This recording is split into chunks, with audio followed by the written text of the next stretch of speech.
भोले भाले गणेश की कहानी। बहुत समय पहले एक गांव में एक पंडित परिवार रहा करता था। उस परिवार में 4 सदस्य थे, माता पिता और 2 लड़के। उनका जो सबसे छोटा लड़का था उसका नाम गणेश था। छोटा लड़का जो था उसका स्वभाव बहुत ही सरल था और वह बचपन से ही भगवान को अपने साथी की तरह मानता था। वह पंडित परिवार थोड़ा गरीब था, लेकिन जो था उसको बहुत ज़्यादा भूख लगती थी। कभी-कभी तो वह चारों सदस्य का खाना अकेले ही खा जाता था। उसके घर वाले उससे बहुत परेशान हो गए कि ये इतना खाना क्यों खाता है और इसे इतनी भूख क्यों लगती है। एक दिन उनके परिवार पर एक साधु आए तो गणेश के परिवार वालों ने उनको सब बात बताई। तो साधु जी ने बोला कि इसे मेरे साथ आश्रम भेज दो। ये वहाँ पर साधुओं की सेवा भी कर लेगा और वहाँ अच्छे से भोजन भी कर लेगा। साधु जी की बात मानकर गणेश को उनके साथ भेज दिया। अब रास्ते में गणेश को फिर भूख लग आई तो साधु जी ने उन्हें खाना निकाल कर दे दिया। देखते ही देखते गणेश सारा भोजन खा गया। साधु जी ने पूछा कि तुम इतना खाना क्यों खाते हो? तो वह बोलता है कि मुझे नहीं पता, जब तक मेरा पेट नहीं भरता तब तक मैं खाता रहता हूँ। साधु जी वहाँ से फिर आश्रम के लिए निकलते हैं। कुछ दूर चलने के बाद वह दोनों आश्रम पहुँच जाते हैं। आश्रम में गणेश को खाना बनाने के लिए रख लिया गया और वह सबसे बाद में खाना खाता। ऐसे ही कई दिन निकल गए। एक दिन साधु जी ने गणेश से बोला कि आज खाना नहीं बनेगा। तो गणेश हैरानी से पूछता है क्यों? साधु जी बोलते हैं कि आज रामनवमी है और इस आश्रम का नियम है कि यहाँ पर सभी लोग इस व्रत को करते हैं, तो हम सब रामनवमी का व्रत करेंगे, इसलिए हम सब लोग खाना नहीं खाएंगे, तो खाना बनेगा भी नहीं। गणेश साधु जी से बोलता है कि मैं तो भूखा नहीं रह पाऊंगा।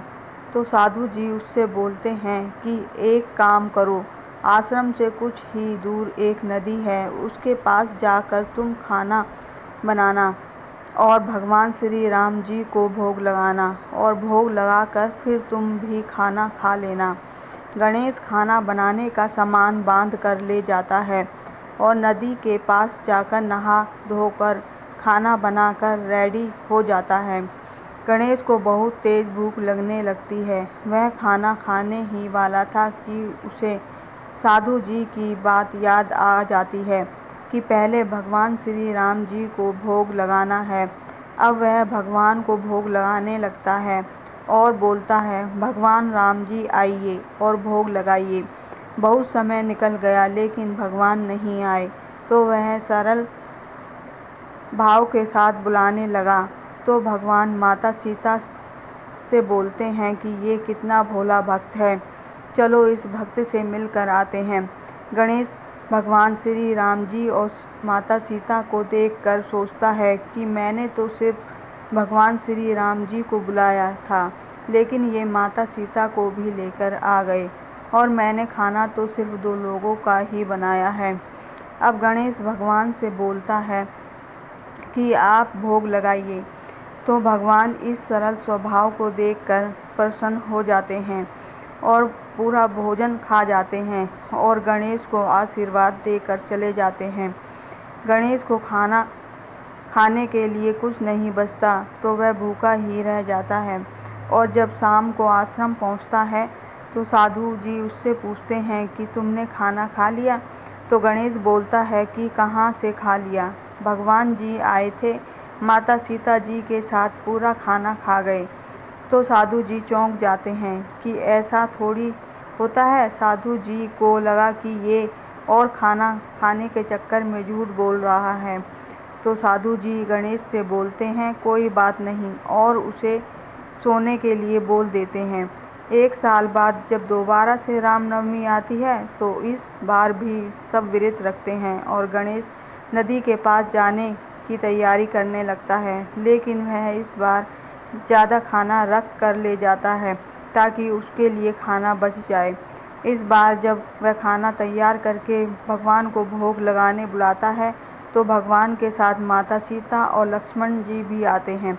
अब गणेश का दिमाग खराब हो जाता है क्योंकि गणेश ने खाना 3 ही लोगों का बनाया होता है। भगवान पूरा खाना खा के चले जाते हैं। गणेश फिर से भूखा रह जाता है।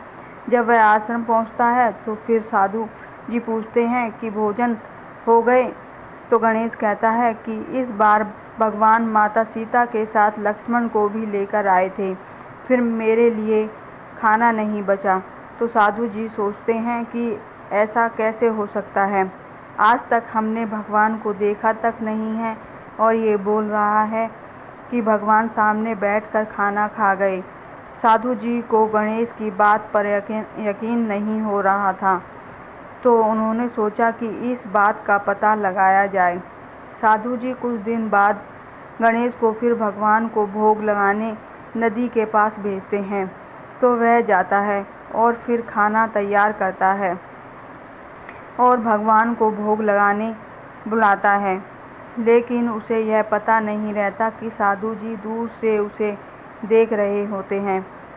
कुछ समय हो जाता है, फिर भगवान श्री राम जी माता सीता जी के साथ साथ लक्ष्मण जी और हनुमान जी को भी अपने भक्त के पास आते हैं।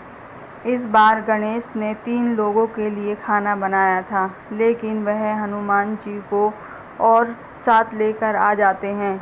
तो गणेश भगवान श्री राम जी से बोलता है कि भगवान आप पहले ही बता दिया करो कि किस को साथ लेकर आओगे। आप सारा भोजन खा जाते हो और मैं भूखा ही रह जाता हूँ। गणेश के इस भोलेपन से भगवान प्रसन्न हो जाते हैं और यह सब देखकर साधु जी भी दंग रह गए और गणेश से बोलते हैं कि जिन प्रभु को पाने के लिए हम सालों तपस्या करते हैं, हमें तब भी दर्शन नहीं हो पाए, लेकिन तुम्हारे भोलेपन और सरल स्वभाव से भगवान को स्वयं भोग लगाने आना पड़ा।